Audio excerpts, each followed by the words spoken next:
মোহতারাম হাজিরিন,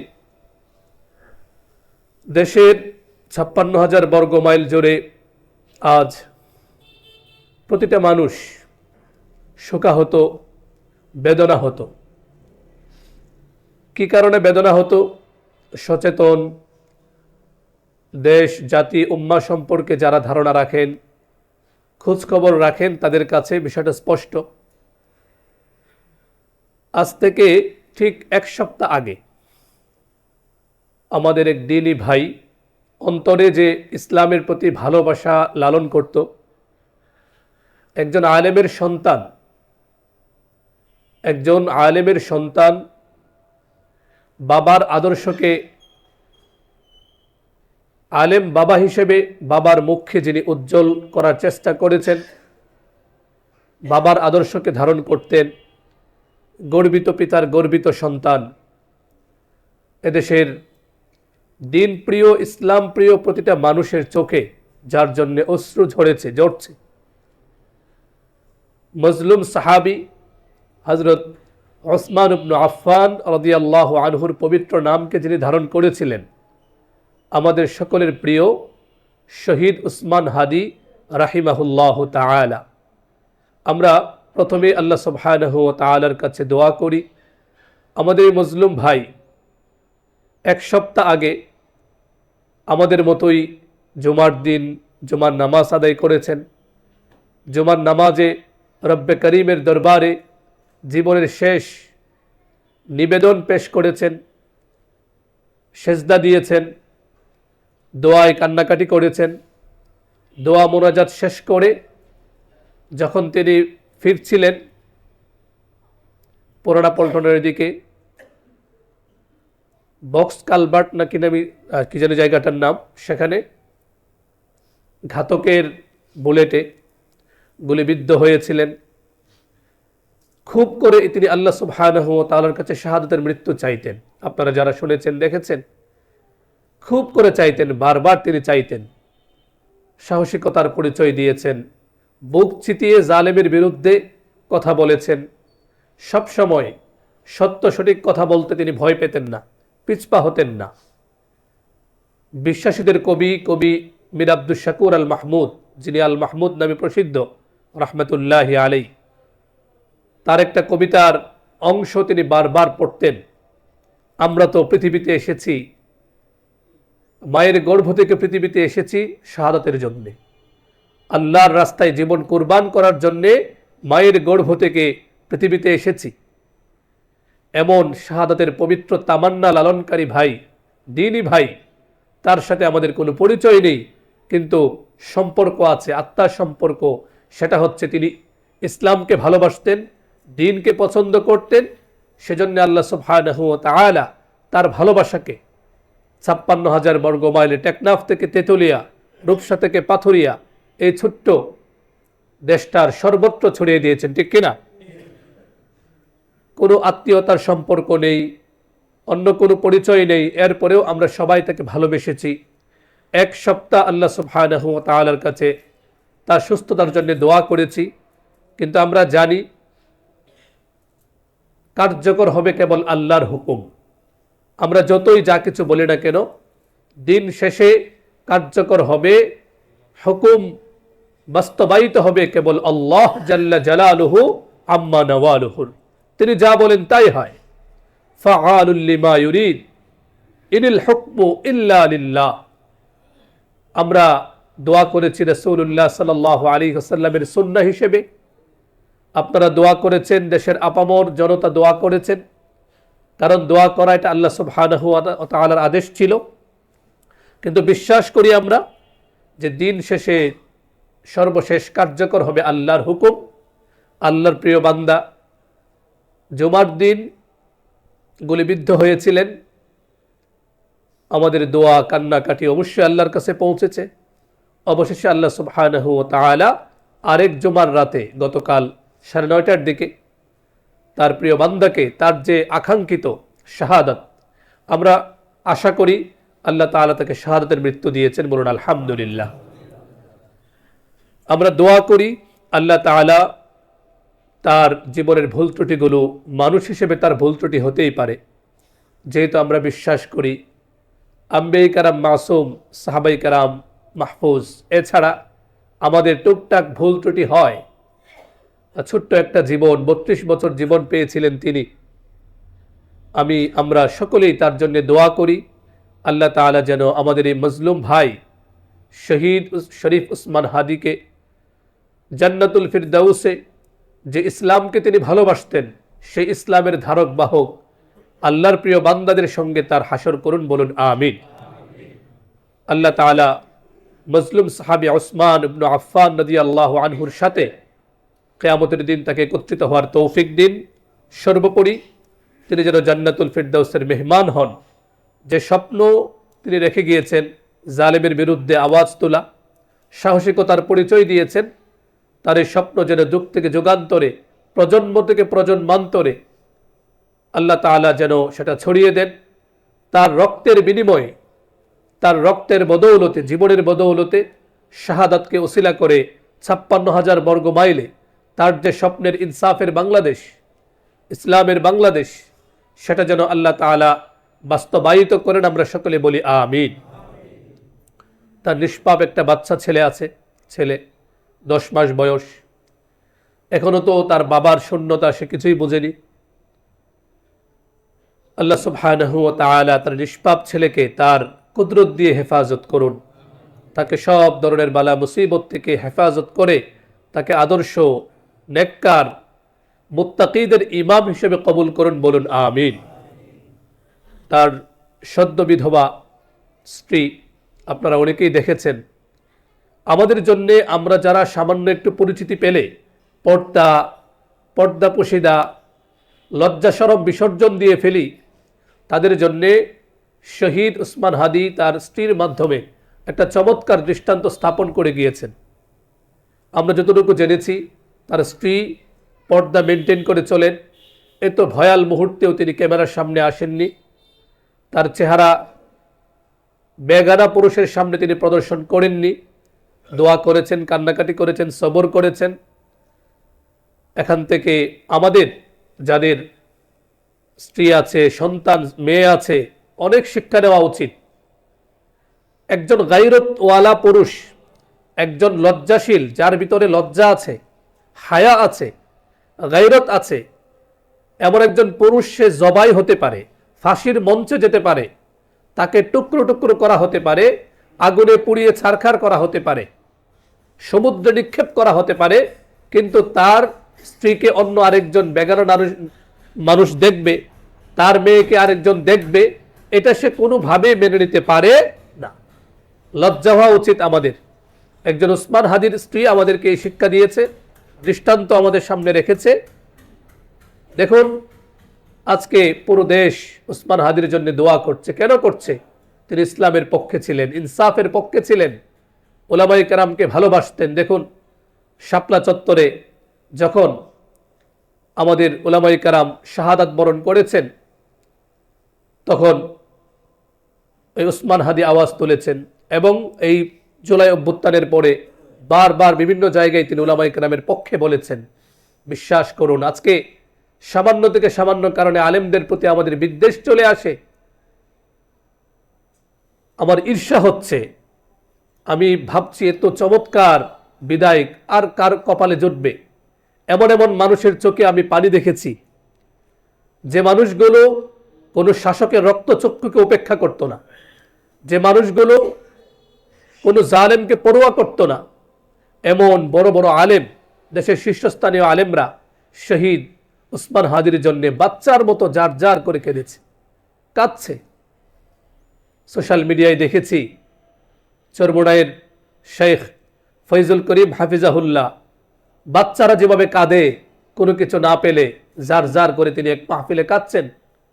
শেখুল হাদিস মাওলানা মামুনুল হক হাফিজাহুল্লাহ, জালেমের জুলুম যাকে কোনোভাবেই দমাতে পারেনি, মাথা যিনি নত করেননি, সেই মানুষটিও গতকাল নারায়ণগঞ্জের এক মাহফিলে উসমান হাদির জন্যে জার জার করে কেঁদেছে। আরও অনেকেই কাঁদছেন। তাহাজ্জুদের নামাজে আমরা দোয়া করেছি, তাহাজ্জুদের সময় আমরা দোয়া করেছি। এই যে এত ভালোবাসা, এমন এমন মানুষগুলো ভালোবাসা উপহার দিয়েছে, আমরা বিশ্বাস করি যে মানুষগুলো আল্লাহর কাছে মাকবুল। আমরাও এমন দোয়া পেতে চাই কিনা? আমরা যদি এমন দোয়া পেতে চাই, উলামায়ে কেরামের সঙ্গে, নেককারদের সঙ্গে আমরা সম্পর্ক রাখব।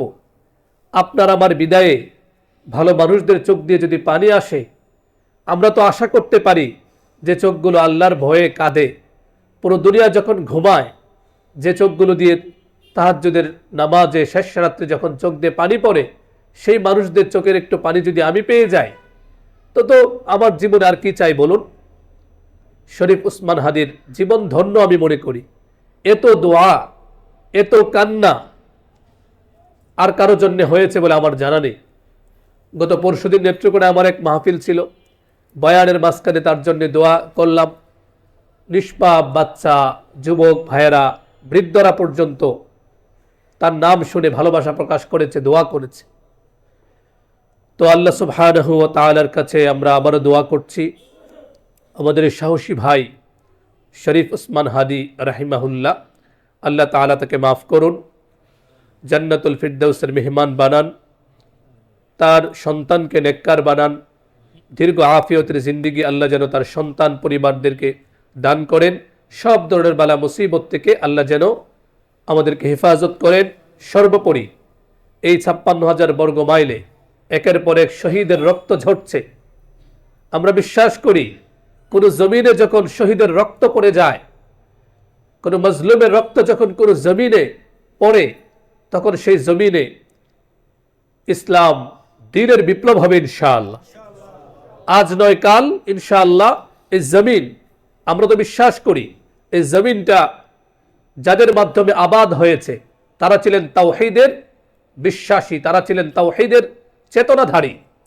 আজকে যে সকল সুশীল নামদারি বুদ্ধিজীবীরা আমাদের পূর্বপুরুষ সবাই হিন্দু ছিল, অমুসলিম ছিল একথা বলে যারা আমাদের আইওয়াশ করতে চায়, চেতনা নষ্ট করতে চায়, তাদেরকে আমরা চোখে আঙুল দিয়ে দেখিয়ে দিতে চাই, যুগ থেকে যুগান্তরে, প্রজন্ম থেকে প্রজন্মান্তরে শুধু একজন উসমান হাদি নয়, ইসলামের জন্যে, দেশের জন্যে, উম্মার জন্যে এই হাদিরা যুগে যুগে প্রতি যুগেই তারা জন্ম নিয়েছে। এবং এই সিলসিলা আজকে নতুন নয়। ইতিহাস যদি আমরা পড়ি, আমরা দেখি এই সাহসিকতার বিমল ইতিহাস আমাদের এই সবুজ বাংলার হাজার বছর ধরে আছে, চলছে। ইনশাআল্লাহুল আজিজ ইমাম মাহদির কাফেলায় এই সাহসীরা শরিক হবে। আল্লাহ আমাদেরকে তৌফিক দান করুন, বলুন আমিন। কথাগুলো আমাদেরকে জানতে হয়, এই সাহসিকতার উৎস কোথায়। একা একটা মানুষ, যার বড় কোনো দল ছিল না, এই শরীফ উসমান হাদিরা এত সাহসী কিভাবে হলো? তাদের রক্তে বিপ্লবের আগুন কিভাবে জ্বলে? এটা জানার জন্য আমাদেরকে বুঝতে হবে যে তাদের সাহসিকতার উৎস ছিল কোরআন এবং সুন্নাহ। তাদের হৃদয়ের গভীরে, উসমান হাদিদের হৃদয়ের গভীরে চেতনার সুবাস বিলাত রাসূলুল্লাহ সাল্লাল্লাহু আলাইহি ওয়াসাল্লামের পবিত্র সিরাতের আলো, বলুন আলহামদুলিল্লাহ। আজকে যারা ভাবছে একজন শরীফ উসমান হাদিকে শহীদ করার মাধ্যমে এদেশ থেকে তাওহীদের আলোকে নিভিয়ে দিবে, ইসলামের বাতিকে তারা নিভিয়ে দিবে, তারা বোকার স্বর্গে বসবাস করছে।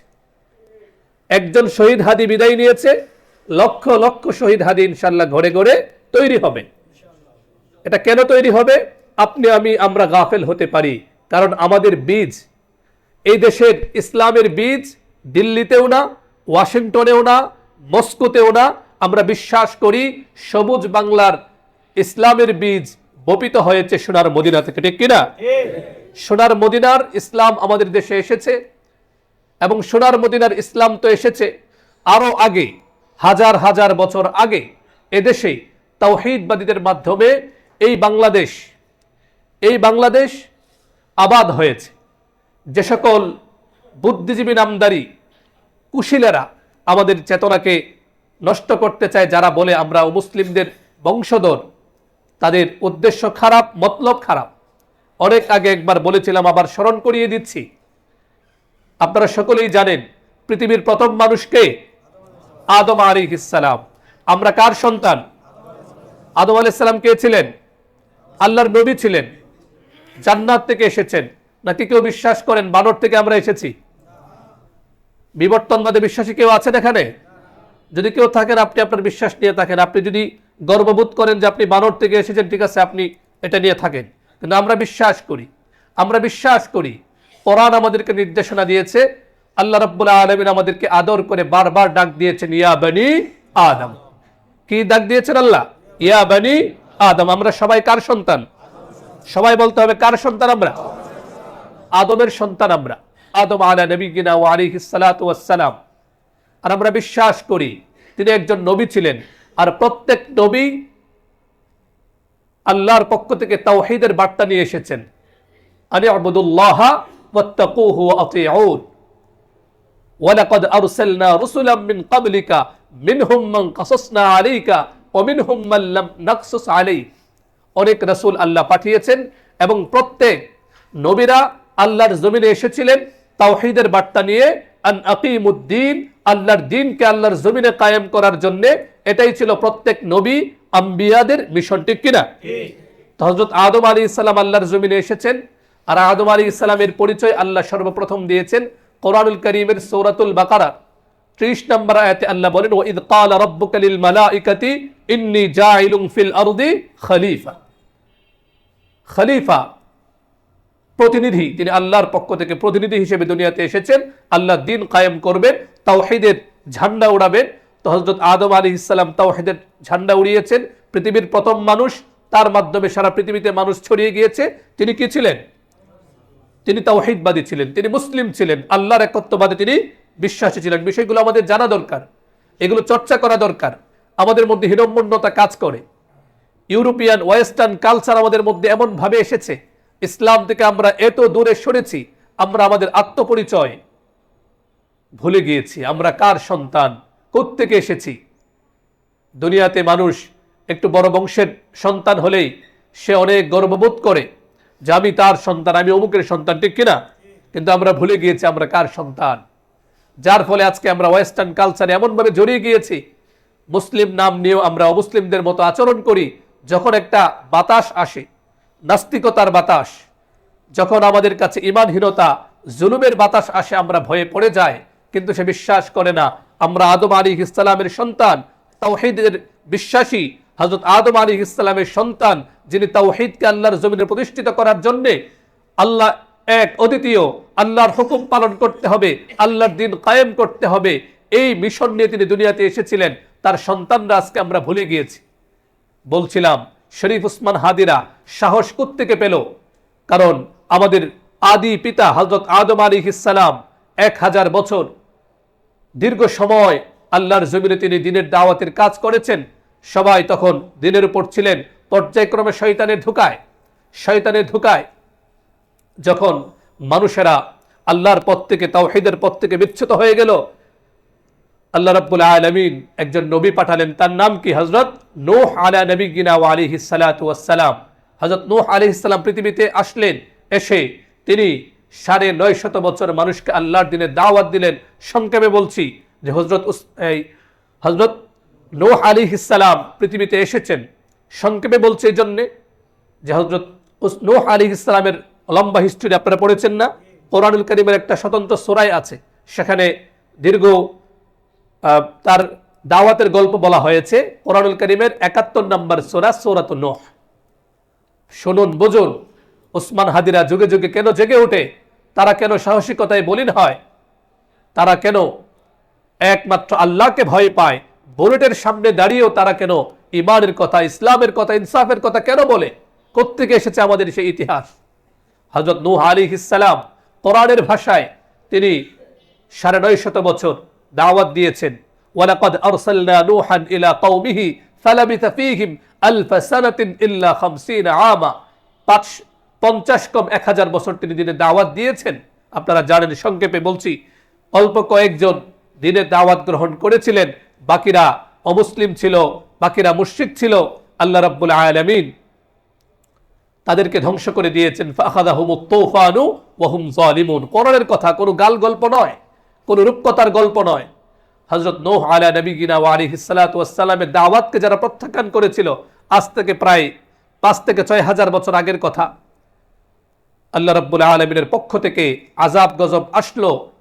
তখনকার সময়ে যারা দ্বীনের দাওয়াতকে প্রত্যাখ্যান করেছিল, তাওহীদ থেকে যারা বিচ্যুত ছিল, আল্লাহর জমিনে আল্লাহর দ্বীন কায়েম হবে, আল্লাহর বিধান বাস্তবায়িত হবে, এই পথে যারা প্রতিবন্ধকতা করে রেখেছিল, আল্লাহ রাব্বুল আলামিনের হুকুমে বিশাল এক তুফান এসে, আল্লাহর পক্ষ থেকে আযাব এসে সব ধ্বংস হয়ে গেল।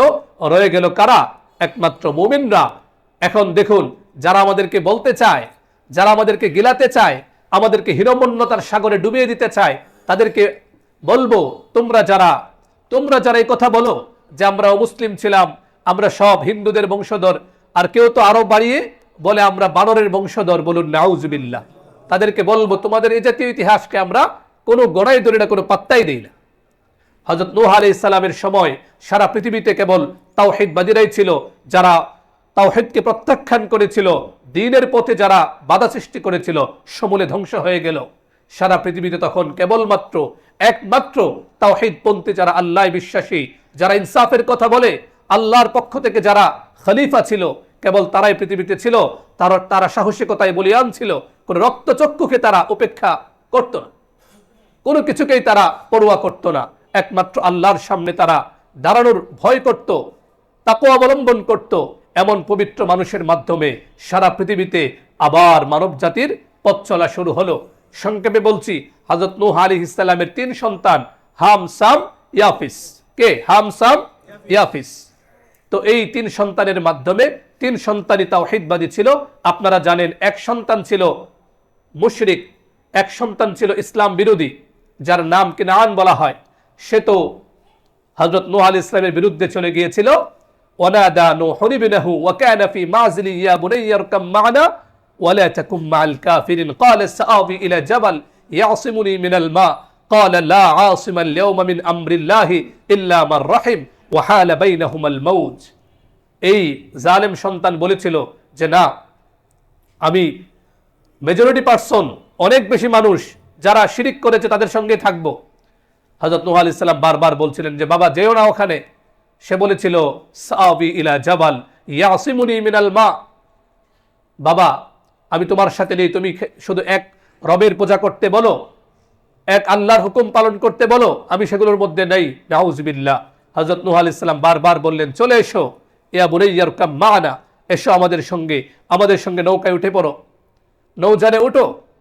সে বলছিল লা, সে বলল সাআবি ইলা জাবাল, পাহাড়ে উঠে যাব। হযরত নূহ আলাইহিস সালাম বললেন, সাবধান, আল্লাহর পক্ষ থেকে আযাব যখন চলে আসবে, লা আসিমাল ইয়াউমা মিন আমরিল্লাহ ইল্লা মান রাহিম, আল্লাহর রহমত ছাড়া কেউ বাঁচতে পারবে না। সে কথা বলছিল, হঠাৎ করে ওয়াহালা বাইনাহুমাল মাউজ, এক বিশাল ঢেউ এসে সেই সন্তানকে ভাসিয়ে নিয়ে গেল, বলুন নাউজুবিল্লাহ। তো বলছিলাম, হযরত নূহ আলাইহিস সালামের সন্তানও যখন আল্লাহর দ্বীনের বিরুদ্ধে চলে গেল, তাওহীদের বিপক্ষে অবস্থান নিল, সেও ধ্বংস হয়ে গেল। সারা পৃথিবীতে রইল কেবল তাওহীদবাদীরা।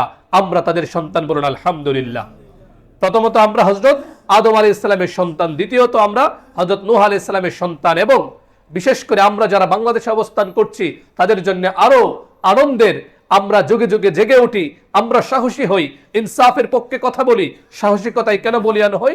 এবার শুনুন, হয়তো অনেকে আগে একবার বলেছিলাম, মনে আছে, আবার স্মরণ করিয়ে দিচ্ছি। যুগে যুগে হাজিরা কেন জন্মায়? সাহসিকতায় বলিয়ান হতে কেন আমাদেরকে অনুপ্রেরণা যোগায়? হযরত নূহ আলাইহিস সালামের 3 সন্তান, হাম, সাম, ইয়াফিস, এই 3 সন্তানের মাধ্যমে পৃথিবীময় আবার মানব জাতির বংশধারা শুরু হলো। তো এই হামের এক সন্তান ছিল হিন্দ। এই হামের 6 সন্তান, 6 সন্তানের মাধ্যমে পৃথিবীময় আবার বংশধারা চলতে লাগলো। হামের সন্তানদের মধ্যে ছিল হিন্দ, সিন্ধ, হাবাস, জানাস, বারবার, নিউবা, এই 6 সন্তান। এই 6 সন্তান তারা বিশেষ করে পৃথিবীর যে প্রাচ্য পূর্বাঞ্চলের দিকে তারা ছড়িয়ে পড়ল। তো সেই হযরত নূহ আলাইহিস সালামের নাতি কে? হযরত হামের সন্তান হিন্দ। এই হিন্দ যেহেতু পৃথিবীর পূর্বাঞ্চল, এই বর্তমান যে হিন্দুস্তান, তার নামে হিন্দ, সেখান থেকেই হিন্দুস্তান। তিনি তাওহীদের বিশ্বাসী ছিলেন, বলুন আলহামদুলিল্লাহ। আজকে বিজেপি সরকার তারা মুসলমানদের আত্মপরিচয় মুছে দেওয়ার জন্য একবার মসজিদ ভাঙে, একবার মাদ্রাসা ভাঙে, মুসলমানদেরকে শহীদ করে। আপনাদেরকে বলি, 1450 বছরে মুসলমানকে কি কম শহীদ করা হয়েছে? শুধুমাত্র আফগানিস্তানে এই সন্ত্রাসী রাষ্ট্র আমেরিকা 15 বছরে 20 বছরে 15 লক্ষেরও বেশি মুসলমান শহীদ করেছে, সব ধ্বংস হয়ে গিয়েছে? মুসলমানরা শেষ হয়ে গিয়েছে ওখানে? ওরা বোকার স্বর্গে বসবাস করছে হিন্দুত্ববাদীরা। ওরা মনে করে মুসলমানদের মসজিদ ভাঙলে, মুসলমানদের কয়েকজনকে শহীদ করলে মনে হয় ইসলামের বাতি বন্ধ হয়ে যাবে, নিভে যাবে। দেখুন, হযরত নূহ আলাইহিস সালামের নাতি হিন্দ এই পৃথিবীর একেবারে পূর্ব দিকে অবস্থান করেছিল, আমাদের এই ভারতবর্ষে। এখানে এটাকে আসলে ভারতবর্ষের চেয়ে হিন্দুস্তান বলাই সবচেয়ে সুন্দর, কারণ হিন্দুস্তানের মাধ্যমে হযরত নূহ আলাইহিস সালামের যে তাওহীদপন্থী, তাওহীদবাদী, আল্লাহর একত্ববাদে বিশ্বাসী নাতি হিন্দের দিকে একটা নিসবত যায়, সেই চেতনা জেগে ওঠে, ঠিক কিনা? হিন্দুস্তান। তো এই যে হিন্দের 4 সন্তান, এই 4 সন্তানের মধ্যে এক সন্তানের নাম ছিল বঙ্গ। কি নাম ছিল? বঙ্গ নাম ছিল। সেই বঙ্গ সন্তান, যে সন্তানের নাম ছিল বঙ্গ, সেই সন্তান এই ভারত উপমহাদেশের হিন্দুস্তানের একেবারে পূর্বাঞ্চল, যেটা নদী বেষ্টিত, এদিকে চলে এসেছিলেন। এবং এই যে বঙ্গ সন্তান, 4 সন্তানের মধ্যে একজনের নাম বঙ্গ, অন্য সন্তানের নাম দেখান, নাহরাওয়াল, পূর্ব, এ জাতীয় নাম ছিল। তো এই 4 সন্তানের মধ্যে বঙ্গ যে সন্তান, তিনি এই ভারত উপমহাদেশের এই পূর্বাঞ্চল, যেটা মানচিত্রে দেখা যায়, সেখানে উনি অবস্থান নিয়েছিলেন। তার মাধ্যমে, তার বংশধরদের মাধ্যমে 1000 বছর আগে একমাত্র তাওহীদে বিশ্বাসী হযরত নূহ আলাইহিস সালামের পুতি 4র্থ প্রজন্ম, তার মাধ্যমে এই বাংলাদেশ, বঙ্গ, সেখান থেকে পরবর্তীতে বাংলা, এবং এক সময় বর্তমানে এটার নাম কি হয়ে গিয়েছে? বাংলাদেশ। বলুন আলহামদুলিল্লাহ। তো সেই তাওহীদপন্থী, সেই তাওহীদবাদী, সেই তাওহীদের ধ্বজাধারী, সাহসী হযরত বঙ্গের মাধ্যমে যেহেতু এই বাংলাদেশ আবাদ হয়েছে, এজন্যে আপনারা যারা ইতিহাস পড়েছেন তারা জানেন, যুগে যুগে হাজার হাজার নয়, লক্ষ নয়, কোটি কোটি সাহসী সন্তানের জন্ম হয়েছে এই বাংলাদেশে। এবং যারা ইতিহাস পড়েছেন তারা জানেন, দীর্ঘকাল কেউ এই বাংলাদেশকে ওই আবদ্ধ রাখতে পারেনি, বাংলাদেশকে দখল করে রাখতে পারেনি। এমনকি অনেক বছর আগে আলেকজান্ডারের সময়, যখন এই বঙ্গদেশের নাম ছিল গঙ্গারিডি, কি নাম ছিল? গঙ্গারিডি, সেও পর্যন্ত আক্রমণ করার সাহস পায়নি বাংলাদেশে। কেন? এরা হচ্ছে সাহসী সন্তান। আর আমরা বিশ্বাস করি একজন মুসলমান সাহসিকতা কোত্থেকে পায়? একজন মুসলমানকে সাহস যোগায় ইসলাম। একজন মুসলমান সবসময় সাহসী হয়, কারণ মুসলমান আল্লাহ সুবহানাহু ওয়া তাআলা ছাড়া অন্য কাউকে ভয় পায় না, ঠিক কিনা? মুসলমানের অন্তরে ভয় থাকে কার? আল্লাহর ভয়। কারণ মুসলমান বিশ্বাস করে জীবন মৃত্যুর মালিক কে? সে আল্লাহ সুবহানাহু ওয়া তাআলা ছাড়া মুসলমান কাউকে ভয় পায় না। যুগে যুগে শরীফ উসমান হাদিরা জন্ম নিবে, তারা আসবে, কারণ তাদের সাহসিকতার উৎস একটা হচ্ছে তারা সাহসী বীর পুরুষদের সন্তান। আমরা সাহসী বীর পুরুষদের সন্তান, আমাদের মধ্যে রক্তের শিরায় শিরায়, রন্ধ্রে রন্ধ্রে সাহসিকতার বীজ বোনা। বলুন আলহামদুলিল্লাহ। যদি কখনো আমরা ভীরু হই, তাহলে বুঝতে হবে আমরা সুসন্তান নয়, সুপুত্র নই, আমরা কুপুত্র হয়ে গিয়েছি। কারণ আমাদের পূর্বপুরুষেরা দ্বীনের জন্য, ইসলামের জন্য, দেশের জন্য, উম্মার জন্য তারা ফাঁসির মঞ্চে গিয়েছেন, জীবনকে উৎসর্গ করেছেন। ব্রিটিশ বিরোধী আন্দোলনে হাজার নয়, লক্ষ লক্ষ এই বঙ্গ অঞ্চল থেকে, বাংলাদেশ থেকে তারা শাহাদাত বরণ করেছেন। বালাকোটের ময়দানে আমাদের এই ময়মনসিংহের যে ত্রিশালের এদিকে একজন গিয়েছিলেন, এরপরে চট্টগ্রামের একজন ছিলেন নূর মোহাম্মদ নিজামপুরী, নোয়াখালীর ছিলেন ইমাম উদ্দিন বাঙ্গালী। ওনারা একেবারে বালাকোটের ময়দানে ইংরেজদের বিরুদ্ধে সশস্ত্র সংগ্রামে তারা অংশগ্রহণ করেছিলেন। আজকে এই প্রজন্ম, আমাদেরকে আমাদের মস্তিষ্ককে ওয়াশ করা হয়েছে। ওলামায়ে কেরামকে স্বাধীনতা বিরোধী বলা হয়, ওলামায়ে কেরামকে কাপুরুষ হিসেবে উপস্থাপন করার জন্য এক শ্রেণীর মিডিয়া, তারা একেবারে আধা জলকে নেমেছে। অথচ তারা জানে না, তাদের বর্তমান ইসলাম বিদ্বেষী যারা, তাদের বাবাদের বাবা ব্রিটিশদের বিরুদ্ধে রক্তক্ষয়ী যুদ্ধে ওলামায়ে কেরাম পরিশ্রম করেছেন, সাধনা করেছেন, জীবন কুরবান করেছেন, সন্তানদেরকে এতিম করেছেন, মা বাবার বুককে তারা খালি করেছেন। এই যে সাহসিকতা, এটা কোত্থেকে আসে? এক হচ্ছে আমরা ওই সাহসী বীর পুরুষদের সন্তান। দ্বিতীয়ত কারণ হচ্ছে প্রতিনিয়ত নামাজের মধ্যে আমরা যে কালামে পাক তেলাওয়াত করি, সেই কালামে পাকের মধ্যে আল্লাহ রাব্বুল আলামিন আমাদেরকে বারবার সাহসী হওয়ার নির্দেশনা দেন। কোরআনুল কারীমের চতুর্থ সূরা সূরাতুন নিসার 74 নম্বর আয়াতে মুমিনদেরকে আল্লাহ সাহসী হওয়ার নির্দেশনা দিয়ে বলেন, ফাল্লিকাতিল ফি সাবিলিল্লাহ আল্লাযীনা ইয়াশরুনাল হায়াতাদ দুনিয়া বিল আখিরা। নবী, আপনি আমার বান্দাদেরকে, আপনার উম্মতকে সাহসী হওয়ার নির্দেশনা দিন।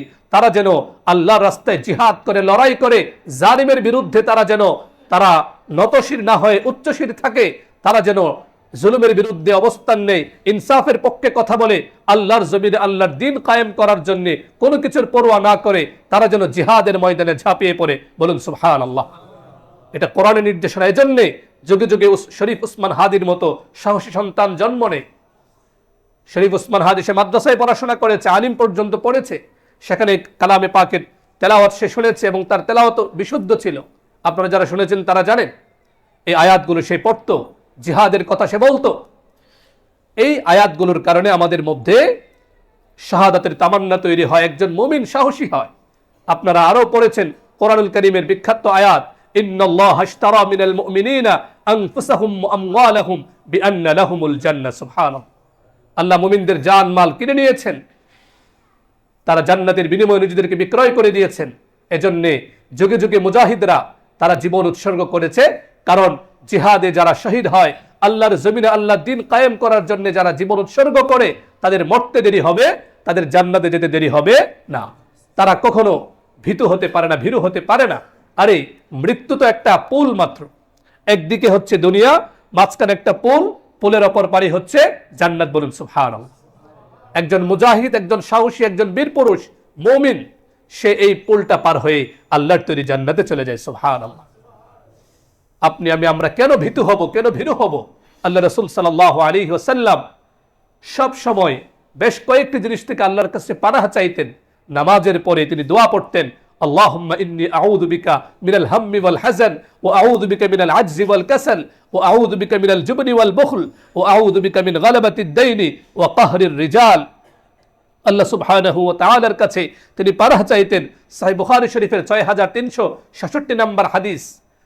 আল্লাহ সুবহানাহু ওয়া তাআলার কাছে সাহসী নবী, বীর পুরুষ নবী, সাহসিকতার জীবন্ত প্রতিচ্ছবি তিনি নবীজি সাল্লাল্লাহু আলাইহি ওয়াসাল্লাম সব সময় বলতেন, আল্লাহুম্মা ইন্নী আউযু বিকা মিনাল জুবন ওয়াল বুখল ইয়া রাব্বাল আলামিন। আল্লাহ, আপনার কাছে আমি ভীরুতা, কাপুরুষতা থেকে পানাহ চাই।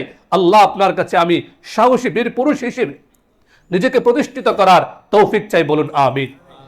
তো যে কোরআন আমাদেরকে সাহসী হওয়ার নির্দেশনা দেয়, যে নবীজি সাল্লাল্লাহু আলাইহি ওয়াসাল্লাম আল্লাহর কাছে কাপুরুষতা, আল্লাহর কাছে ভীরুতা থেকে পানাহ চাইতেন, সেই নবীর উম্মত যদি আজকে কাপুরুষ হয়ে যায়, সেই নবীর উম্মত যদি আজকে সাহস হারিয়ে ফেলে, এর চেয়ে লজ্জার আর কিছুই হতে পারে না। বলছিলাম যুগে যুগে হাদিরা কেন সাহসী হয়? এই আয়াতে কারিমা, এই হাদিস আমাদেরকে নির্দেশনা দেয়। আপনারা যারা সিরাত পড়েছেন তারা জানেন, সিরাতের একটা বিখ্যাত গল্প আছে। একদিন নবীজি সাল্লাল্লাহু আলাইহি ওয়াসাল্লাম মদিনা মুনাওয়ারায় এক হঠাৎ আওয়াজ শুনলেন। কোনো গাল গল্প বা রূপকথার বানানোর গল্প নয়। সুনান আবু দাউদের 4988 নম্বর হাদিস। হযরত আনাস রাদিয়াল্লাহু আনহু বলেন, কানা ফাযাউন বিল মদিনা ফারাকিবা রাসূলুল্লাহ সাল্লাল্লাহু আলাইহি ওয়াসাল্লাম ফারাসান লিআবি তালহা ফাকালা মা রাআইনা শাইআন আও ক্বালা ইন্না ওয়াজাদনাহু লাবাহরান। নবীজি সাল্লাল্লাহু আলাইহি ওয়াসাল্লাম তখন মদিনায় অবস্থান করছিলেন। বীর পুরুষ সাহসী নবী কেমন বীর পুরুষ ছিলেন, কতটা সাহসিকতায় তিনি বলিয়ান ছিলেন, এটা আমাদের সামনে পরিষ্কার হয়ে যায়। হযরত আনাস ইবনে মালিক রাদিয়াল্লাহু আনহু গল্প বলছেন যে কানা ফাযাউন বিল মদিনা, হঠাৎ করে মদিনা মুনাওয়ারায় এক দিক থেকে বিশাল আওয়াজ হলো, ভূমিকম্পের মতো বা বিশাল হঠাৎ করে কেঁপে উঠলো আওয়াজ হলো, তীব্র প্রকট আওয়াজ। নবীজি সাল্লাল্লাহু আলাইহি ওয়াসাল্লাম তিনি ভীরু ছিলেন না, কাপুরুষ ছিলেন না। সঙ্গে সঙ্গে সবার আগে হযরত আবু তালহা রাদিয়াল্লাহু আনহুর কাছ থেকে একটা ঘোড়া নিলেন। ঘোড়া নিয়ে তিনি একাই বেরিয়ে পড়লেন যে এই আওয়াজটা কোত্থেকে এলো, মদিনায় কি কোনো শত্রু দল আক্রমণ করলো কিনা, কোনো ঝামেলা হলো কিনা, মানুষের জীবন কি কোনো বিপন্ন হয়ে যাবে কিনা। সেজন্য তিনি কোনো ধরনের ডান বাম না তাকিয়ে একাই সাহসী বীর পুরুষ নবী ঘোড়া নিয়ে বেরিয়ে গেলেন যে উৎসটা কোথায়, আওয়াজটা কোত্থেকে আসলো। আল্লাহ রাসূল সাল্লাল্লাহু আলাইহি ওয়াসাল্লাম পুরো মদিনা একটা চক্কর দিলেন, চক্কর দিয়ে এসে সবাইকে বললেন, ভয়ের কোনো কারণ নেই। মা রাআইনা শাইআন আও ক্বালা মা রাআইনা মিন ফাজা ওয়া ইন্না লাআজিদু ওয়াজাদনাহু লাবাহরান। মনে রাখবেন, আল্লাহ রাসূল সাল্লাল্লাহু আলাইহি ওয়াসাল্লামের এই সাহসিকতার গল্প আপনাকে সকাল বিকাল সন্ধ্যা দিনের রাতে আপনাকে সাহসিকতার পাঠ দিবে, আপনার মধ্যে সাহসিকতার সুবাস ছড়াবে। নবীজি সাল্লাল্লাহু আলাইহি ওয়াসাল্লাম বলেন, আমি পুরো মদিনা চক্কর দিয়েছি, দেখে এসেছি, কোনো সমস্যা আমি দেখিনি, তোমরা ভয় পাবে না। হয়তো কোনো দূরে সমুদ্র থেকে কোনো আওয়াজ এসেছে, মদিনায় কোনো সমস্যা হয়নি। বলুন সুবহানাল্লাহ। আমরাও আমাদের অবস্থা যদি দেখি কোনো সমস্যা হলে, ঝামেলা হলে, আমাদের অনেকেই যারা দায়িত্বশীল, সবার কথা বলছি না, অনেকেই দেখা যায় ঝামেলা হলে তিনি আগে নাই পরে, কিন্তু আল্লাহ রাসূল সাল্লাল্লাহু আলাইহি ওয়াসাল্লাম নেতা ছিলেন, সাহসী ছিলেন, তিনি সবার আগে গেলেন। সঙ্গে 20 জন 30 জন লোক নিয়ে যাননি, তিনি একাই সাহসিকতার পরিচয় দিয়ে তিনি পুরো মদিনা চক্কর দিয়ে আসলেন। এসে বললেন, তোমরা শান্তিতে নিরাপদে আরামে ঘুমাও, তোমাদের ভয়ের কোনো কারণ নেই।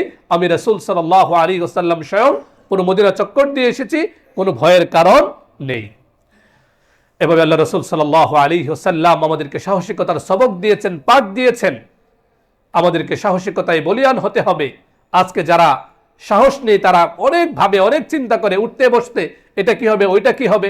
একবার দেখা যায় ভারতের ভয়ে তরতর করে কাঁপতে থাকে, আরেকবার আমেরিকার ভয়ে তরতর করে কাঁপে, এই করে ফেলবে, সেই করে ফেলবে। মনে হয় যেন খুব সম্মানের সাথে জীবনযাপন করছে। না, একটা জিনিস আমাদেরকে মনে রাখতে হবে, ইসলাম সাহসিকতায় বলিয়ান হতে কেন বলে? এজন্যে বলে, কারণ যদি কেউ সাহসিকতায় বলিয়ান না হয়, তার জীবন হয় অনেক লজ্জার, সে অনেক লাঞ্ছনাকর জীবন যাপন করে। আর আমরা বিশ্বাস করি সাহসিকতায় যারা থাকে তারা সাহসিকতার সঙ্গে, সম্মানের সঙ্গে তারা বাঁচে। আমরা সবাই শুনেছি না যে ইসলাম আমাদেরকে শিক্ষা দেয়, ইসলাম আমাদেরকে নির্দেশনা দেয় যে বিড়ালের মতো 1000 বছর নয়, শিয়ালের মতো 1000 বছর নয়, সিংহের মতো এক মুহূর্ত বাঁচা। এটা ইসলামের শিক্ষা। আপনি হতাশ হয়ে, ভীরু হয়ে, কাপুরুষ হয়ে যুগের পর যুগ আপনি কোনো আওয়াজ করলেন না, কোনো কথা বললেন না, আপনি কি 1000 বছর বাঁচবেন? ধরে নিলাম আপনি 1000 বছর বাঁচবেন, 2000 বছর বাঁচবেন, মরবেন না একদিন? তাহলে কিসের এত ভয়? যেখানে সত্য সঠিক যেটা বলার সেটা আপনাকে বলতে হবে। শরীফ ওসমান হাদির আমাদেরকে শিখিয়ে গেল, এবং যুগে যুগে তৈরি হবে। আপনি আমি ভীতু হতে পারি, কিন্তু সেই আম্বিয়া আলাইহিমুস সালামের রক্ত বেঈমানি করবে না, বীর পুরুষদের রক্ত কখনো বেঈমানি করবে না। যুগে যুগে বীর পুরুষ তৈরি হবে। আমাদেরকে সাহসী হতে হবে, আমাদেরকে শপথ গ্রহণ করতে হবে যে সব সময় হকের পথে থাকবো। রাজি আছেন ইনশাআল্লাহ? সব সময় যেটা হক, যেটা সত্য, সেটা আমার বিরুদ্ধে গেলেও তার পক্ষে আমি থাকবো, ইনসাফের পক্ষে থাকবো, জালিমের বিরুদ্ধে অবস্থান নিব। পারবো তো ইনশাআল্লাহ? এটা যদি আমরা এই প্রতিজ্ঞা করতে পারি, তাহলে এই শরীফ ওসমান হাদির যে রক্তদান এবং জুলাই গণ অভ্যুত্থানে এই যে প্রায় 1500 থেকে 2000 মানুষ তাদের বুকের তাজা রক্ত দিয়ে একটা সুন্দর বাংলাদেশ বিনির্মাণের জন্য আমাদের হাতে দিয়ে গেল, এটা যদি আমরা করতে ব্যর্থ হই, সবুজ বৈষম্যমুক্ত সুন্দর বাংলাদেশ, ইনসাফের বাংলাদেশ যদি আমরা গড়তে না পারি, কাল কিয়ামতের ময়দানে এই শহীদদের কাছে আমাদের জবাব দিতে হবে। তারা তাদের সন্তানদেরকে এতিম করেছে, মা বাবার বুক খালি করেছে। আজকে আমরা যারা কোনো কথা বলতে পারি না ভয়ে, আজকে যারা আমরা কোনো কথা বলি না যে আমার সন্তানের কি হবে, আমার মায়ের কি হবে, আপনাদেরকে প্রশ্ন করি, এই শরীফ ওসমান হাদিদের কি কোনো সন্তান ছিল না? তার মা ছিল না? বাবা ছিল না? বাবা আগে মারা গিয়েছে, কিন্তু বাবা তো ছিল। তো তারা তো এগুলোর পরোয়া করেনি। আপনি আমি কোনো কথা বলার আগে 10 বার চিন্তা করি যে আমার ছেলে কি খাবে, আমার মেয়ে কি খাবে, আমার সন্তানের, আমার স্ত্রীর কি হবে। এমনটা যদি সবাই ভাবতো, ইসলামে পর্যন্ত আসতো। যদি এই কথা ভাবতো, তাহলে বদরে সাহাবায়ে কেরাম জীবন দিতে পারতেন, উহুদে জীবন দিতে পারতেন। 1450 বছর পরে আমাদের মাথায় টুপি থাকতো? মাথায় রাখতে হবে, ভীরুতা ছাড়তে হবে, সত্য সঠিক কথা বলতে হবে। কারণ আমরা বিশ্বাস করি জীবন ক্ষণস্থায়ী, যখন তখন জীবন শেষ হয়ে যাবে। আল্লাহর জন্যে, ইসলামের জন্যে, জালেমের বিরুদ্ধে যদি আমি আওয়াজ তুলতে পারি, তাহলে এটা হবে শ্রেষ্ঠ জিহাদ। কারণ 1450 বছর আগে আল্লাহ রাসূল সাল্লাল্লাহু আলাইহি ওয়াসাল্লাম বলে গিয়েছেন, আমাদেরকে সাহসিকতায় বলিয়ান হতে বলেছেন। আফজলুল জিহাদি মান ক্বালা কালিমাতু আদলিন বা মান ক্বালা কালিমাতু হাক্কিন ইনদা সুলতানিন জাইর। শ্রেষ্ঠ জিহাদ হচ্ছে সেটা জালেমের সামনে মাথা নত না করে তার সামনে সত্য সঠিক কথা বলা। জীবন সে আমার কেড়ে নেবে নেক, আল্লাহর সামনে আমাকে উপস্থিত হতে হবে, কারণ কিয়ামতের দিন সবচেয়ে মর্যাদাশীল হবে আম্বিয়া কেরামের পরে শহীদরা। বলুন সুবহানাল্লাহ। আল্লাহ রাব্বুল আলামিন আমাদের সকলকে ভীরুতা পরিহার করে সাহসিকতায় বলীয়ান হয়ে আমরা যেন দুনিয়ার জীবন যাপন করতে পারি। আল্লাহ যেন আমাদের সন্তানদেরকে সাহসী বানান, তারাও যেন আল্লাহর জন্য, দ্বীনের জন্য, ইসলামের জন্য, দেশের জন্য জীবন উৎসর্গ করতে পারে। তারা যেন মেহনত করে আল্লাহর জমিনে আল্লাহর দ্বীন কায়েম করতে পারে। সবুজ বাংলা যেন ইসলামের আলোকে ইনসাফের বাংলাদেশ হয়। আল্লাহ তৌফিক দান করুন। বলুন আমিন। ওয়া আখিরু দাওয়ানা আলহামদুলিল্লাহি রাব্বিল আলামিন।